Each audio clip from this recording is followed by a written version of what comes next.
Aujourd'hui, on aborde un sujet sensible, souvent tabou, mais pourtant très présent dans la vie de nombreux hommes, la masturbation. Peut-être que tu es concerné, ou peut-être que tu connais quelqu'un qui lutte en silence. Cette vidéo n'est pas là pour juger, mais pour comprendre, aider et guider vers une libération intérieure. Parce que oui, il est possible de s'en sortir. Et surtout, tu n'es pas seul. Partie 1. Pourquoi c'est un vrai problème? À première vue, certains pensent que la masturbation est normale, inoffensive, voire nécessaire. Mais la réalité est bien différente. Ce que beaucoup ignorent, c'est que cette pratique peut devenir une vraie addiction, un piège mental et spirituel. Elle vide ton énergie, affaiblit ta concentration, te pousse à t'isoler. Et dans une vision spirituelle, elle éloigne petit à petit de la prière, du Coran et du rappel d'Allah. Combien de jeunes hommes prient moins, sombrent dans la culpabilité ou se sentent faibles à cause de cette habitude? Et plus grave encore, cette dépendance ouvre souvent la porte à la pornographie, un autre poison silencieux. Partie 2. Ce que dit l'islam. Dans l'islam, Allah nous appelle à la pureté.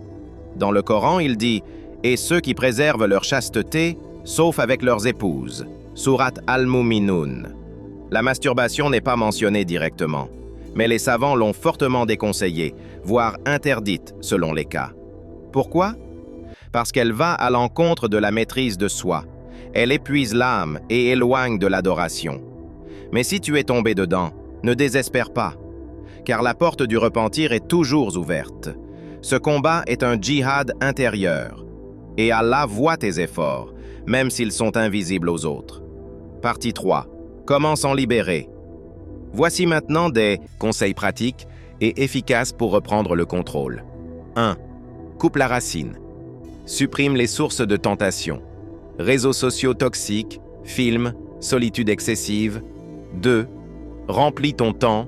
Sport, lecture, apprentissage, bénévolat. L'oisiveté est le carburant du péché. 3. Renforce ta foi. Prière à l'heure, jeûne, invocation. Plus ton cœur est connecté à Allah, moins il sera attiré par ce qui l'éloigne. 4. Entoure-toi bien. Choisis des frères qui t'élèvent, pas qui normalisent le haram. 5. Repens-toi à chaque chute, même 100 fois, car celui qui se relève encore est toujours plus fort que celui qui abandonne. Et surtout, souviens-toi, ce n'est pas une bataille que tu gagnes en un jour, mais chaque effort est compté auprès d'Allah. Partie 4. Témoignage court. Il y a ce frère que j'ai connu. Il priait, jeune, actif, mais il vivait avec cette addiction. Chaque jour, il disait « Demain j'arrête », mais il retombait. Un jour, il a décidé de parler, de chercher de l'aide. Il a supprimé ses comptes, commencé le jeûne du lundi et jeudi, repris le Coran. Il a mis des mois, mais aujourd'hui, il est stable, apaisé. Et il aide d'autres frères. Comme quoi, aucune chute n'est définitive si tu choisis de te relever. Conclusion. Tu n'es pas faible, tu es un homme en lutte.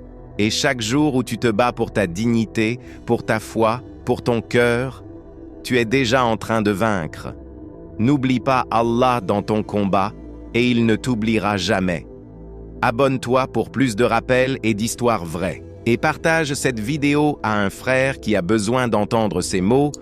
Si ce récit t'a touché, abonne-toi pour ne manquer aucun rappel. Qu'Allah nous guide tous vers la vérité. Barakallahu fik pour ton soutien et à très bientôt, Inch'Allah, sur la chaîne.